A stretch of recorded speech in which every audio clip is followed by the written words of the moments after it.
अकरम की बरेली शहर में चाय की एक छोटी सी दुकान थी। पूरा दिन मेहनत करके बड़ी मुश्किल से अकरम अपने परिवार के लिए पैसे कमा पाता था। अकरम जिस छोटी सी दुकान को चला रहा था वो भी उसने 1200 रुपए किराए पर ले रखी थी। महीने भर में जो भी अकरम कमाता उसमें से 1200 रुपए उसे दुकान के किराए के लिए निकालने ही पड़ते थे। ऊपर से एक छोटी सी झुग्गी जिसका किराया 1500 रुपए भी उसे महीने की कमाई में से निकालना पड़ता था। अकरम के परिवार में उसकी बेगम वाहिदा, बेटा सलीम और बेटी आरजू थे। रह सहकर कमाई गुजारी के लिए बहुत मुश्किल थी। एक दिन अकरम दुकान पर जाने लगा। उसकी बेटी आरजू बोली, अब्बा कल ईद है, मेरे लिए क्या लाओगे? मुझे नया सलवार कमीज लेना है, बिल्कुल सलमा जैसा। कल सलमा के अब्बा लाए हैं, गुलाबी और नीले रंग का। बहुत सुंदर सलवार कमीज है उसका। मेरे लिए भी लाओगे ना अब्बा? बोलो ना। बड़ी आई सलवार कमीज लेने वाली। अब्बा तो मेरे लिए नया बैट बॉल लाने वाले हैं। देखना मेरे लिए लाएंगे अब्बा। कल की ईदी मुझे मिलेगी। बच्चों जाओ बाहर जाकर खेलो। अपने अब्बा हुजूर को परेशान मत करो। आप परेशान मत हो, ये बच्चे तो बस ऐसे ही कुछ न कुछ मांगते रहते हैं। आपको देर हो रही होगी, आप समय से दुकान पर जाओ। नहीं वहीदा, मैं ही शायद अपनी औलादों को कोई खुशी नहीं दे पा रहा हूँ। मेरी गरीबी मेरे बच्चों की खुशियों के आड़े आ जाती है। क्या करूँ अल्लाह। अकरम भले ही गरीब था, फिर भी वो अल्लाह पर बहुत यकीन करता था।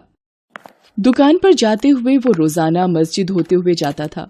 वो दुकान पर जैसे ही पहुंचा, एक व्यक्ति कुछ गुंडों के साथ वहां आया और अकरम से बोला, अकरम मियां, निकालो हफ्ते के पैसे। पिछले हफ्ते मैंने तुम्हें छोड़ दिया था, पर आज मैं पैसे लेकर ही जाऊंगा। दुकान चलानी है तो मेरा हिस्सा भी टाइम पर दिया करो। जमील भाई, मेरी इस महीने बिल्कुल भी कमाई नहीं हुई। दुकान और घर का किराया देना भी बाकी है।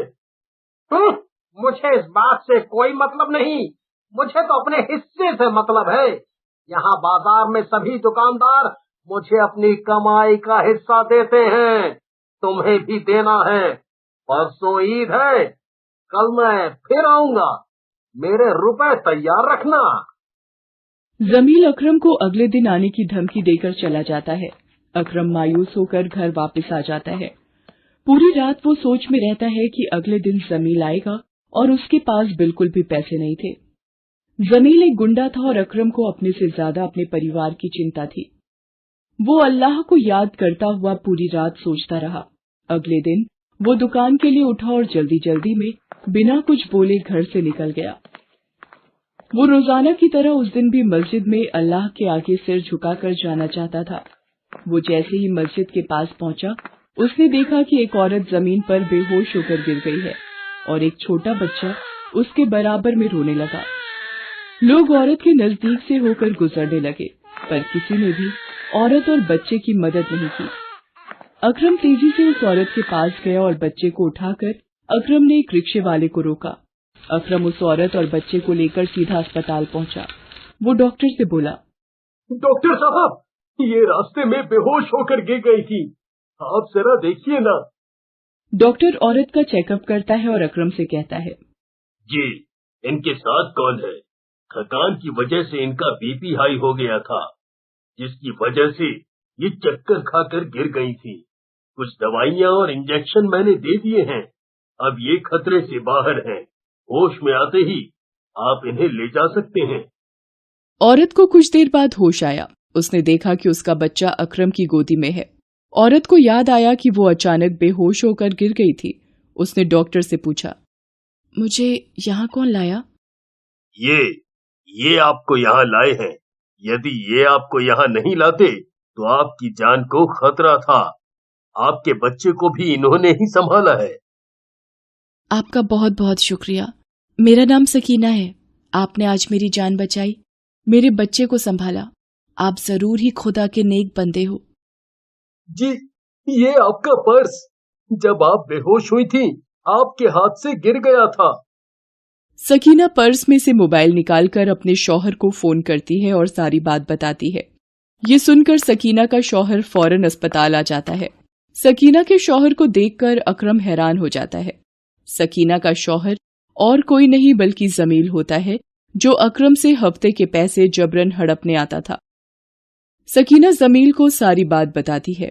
जमील अकरम को देखकर और सकीना की बातों को सुनकर शर्मिंदा हो जाता है। वो अकरम से कहता है, अकरम भाई, आज आपने मेरी बेगम और मेरी इकलौती औलाद इकबाल, मेरे बेटे की जान बचाई। आपने मेरे ऊपर ये बहुत बड़ा एहसान किया है। कोई और होता तो कुछ भी कर सकता था, पर अल्लाह के रूप में आप आ गए अकरम भाई। आपका मुझ पर और मेरे परिवार पर बहुत बड़ा एहसान है। मैंने आपके साथ बहुत गलत किया। मैं गलत इंसान हूँ। मैं आज तक किसी गरीब की मेहनत के पैसे लूटता आया हूँ। शायद ये अल्लाह ने मुझे सबक दिया है। मैं कसम खाता हूँ कि कभी किसी गरीब की मेहनत और ईमानदारी की कमाई पर कब्जा नहीं करूंगा। अल्लाह, मुझे माफ कर दो। जमील मियां, आपने अल्लाह के आगे अपना गुनाह मान लिया। वो आपको माफी जरूर देंगे। और मैंने आप पर कोई एहसान नहीं किया। अल्लाह तो यही कहते हैं कि जरूरतमंदों की मदद करना ही इंसान का फर्ज है। मैंने जो किया उसमें अल्लाह की मर्जी थी जमील भाई।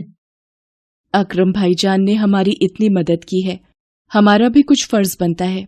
मैंने सब कुछ सुन लिया है। आप अपनी गलती को सुधार सकते हो।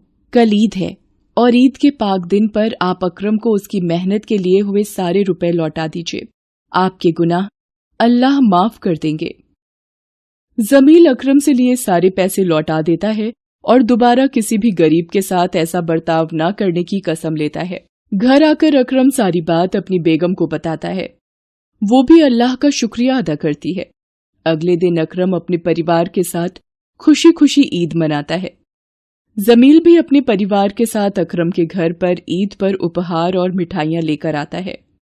अकरम और जमील के परिवार खुशी खुशी ईद मनाते हैं। सभी दुकानदार भी जमील का बदला हुआ बर्ताव देखकर अकरम की तारीफ करते हैं।